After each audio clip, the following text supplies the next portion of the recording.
Chapter 17. Without Hattie, nothing matters. Nothing will ever matter again.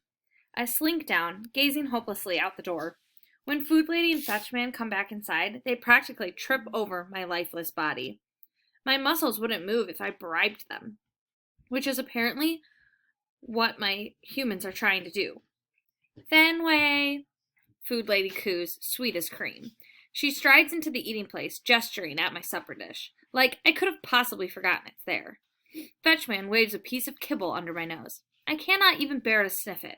He presses his hand against my side. As I let out a deep sigh, he smells relieved. They head into the lounging place, and I hear the familiar click sounds from the flashing screen. Later, Fetchman comes back and opens the sliding door. Fenway, he says, more authoritatively this time. When I don't bother getting up, he carries me outside and waits until I water one of the bushes. Through the darkness, we both steal glances at the giant tree, but there's no sign of her, just a nasty squirrel skittering along the side fence. Fetchman shrugs and brings me back inside. When he closes the door, I press my nose into the screen, as if I'll suddenly see her climbing down the tree and running back to me. I can't suppress a whimper. Fenway, Fetchman says with a sigh. He pulls me away from the door and deposits me in the hallway. Out comes the gate, the lights go dark, and I am alone. Fire hydrant. I'm lying in the hallway for a very long time. Eventually, my eyelids get heavy. I close them for just a second, and then I'm out in the dog park with the biggest hot dog I've ever seen. It's the size of our car, and it's glistening with hot doggy goodness, just waiting for me to race over and take a bite. Wowie, how did I ever get so lucky? I can't wait to sink my teeth into it. I chomp on one end, but suddenly the whole hot dog disappears. Hey, where did it go? It's completely vanished. I'm searching for it everywhere. When over at the fence, I see a flicker of pure horror. Squirrels. Lined up on the fence. More squirrels than I've ever seen. They're enormous, gigantic. It's the scariest sight ever. One very fat, very nasty squirrel leads the pack. His belly is huge and bulging. His teeth are long and fang-like, dripping with squirrely saliva. I can't look at him without shuddering. He is the definition of evil. Chipper chatter squawk! The evil squirrel screeches. He scurries down into the dog park, and the rest of the pack follows. They're invading! A dog park is for dogs. I open my mouth, to frighten them away, but no sound comes out. What happened to my bark? I'm speechless! Pretty soon, the dog park is completely packed with gigantic squirrels, but they're not teasing or taunting or daring me to chase them. They don't even notice me. What's up with that? Clearly they have a plan. The evil squirrel scampers over the giant tree. The others race after him. They shoot up the trunk and into the leafy leaves. They're headed for the squirrel house. A shiver runs from my snout to my tail. Hattie's up there. The evil squirrel bares its fangs. The others raise their claws. They're about to enter the house. Hattie's in danger. A squirrely face pops out of the little window, her eyes wide with fear.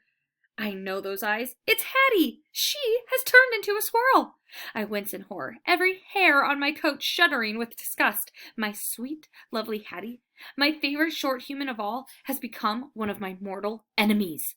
I gaze out across the dog park. Hattie's eyes are full of terror. She's trapped. She's afraid. She needs me. Squirrel or no squirrel, she's still Hattie. I'll never stop loving her, especially now that she's in trouble. Those gigantic squirrels have her surrounded. There's only one thing to do. I have to save her.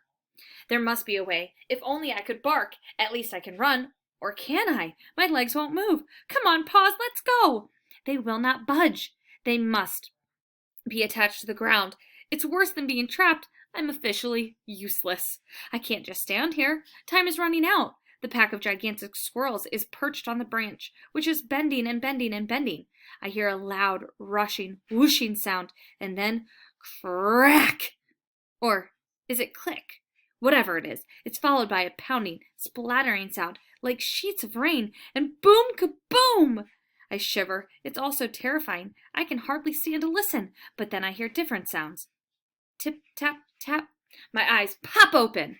But suddenly, everything is dark. I can't bark, I can't move, and now I can't see. And hey, the grass feels exactly like cushy carpeting. It is cushy carpeting. I'm no longer out in the dog park. I'm back in the house, in the hallway, outside the eating place. Is this real, or is it a dream? In any case, there's no time for questions. The tip-tap-tapping is getting closer, and it's inside the sliding door, and it's moving into the eating place. Good thing there's nothing wrong with my hearing. Rain pelts against the window. A light flashes outside. For an instant, I can almost make out a large, lumpy, bumpy creature. Inside the eating place, it smells like damp tree bark and wet leaves. This can only mean one thing. It's that evil squirrel. He's come inside to stop me from saving Hattie. Like he actually could. Short human or squirrel, she's still my beloved Hattie, and nothing can stop me from saving her. Boom, kaboom! I leap up. Hey, I can move! Out of my way, squirrel, I bark. I have a job to do. Hey, I can bark! But the evil squirrel is not intimidated. His shadowy shape keeps slinking through the eating place, determined to stop me. Not if I stop him first. I'll charge right in and show him who's boss. But when my paws cross that threshold, I realize there's another very big problem.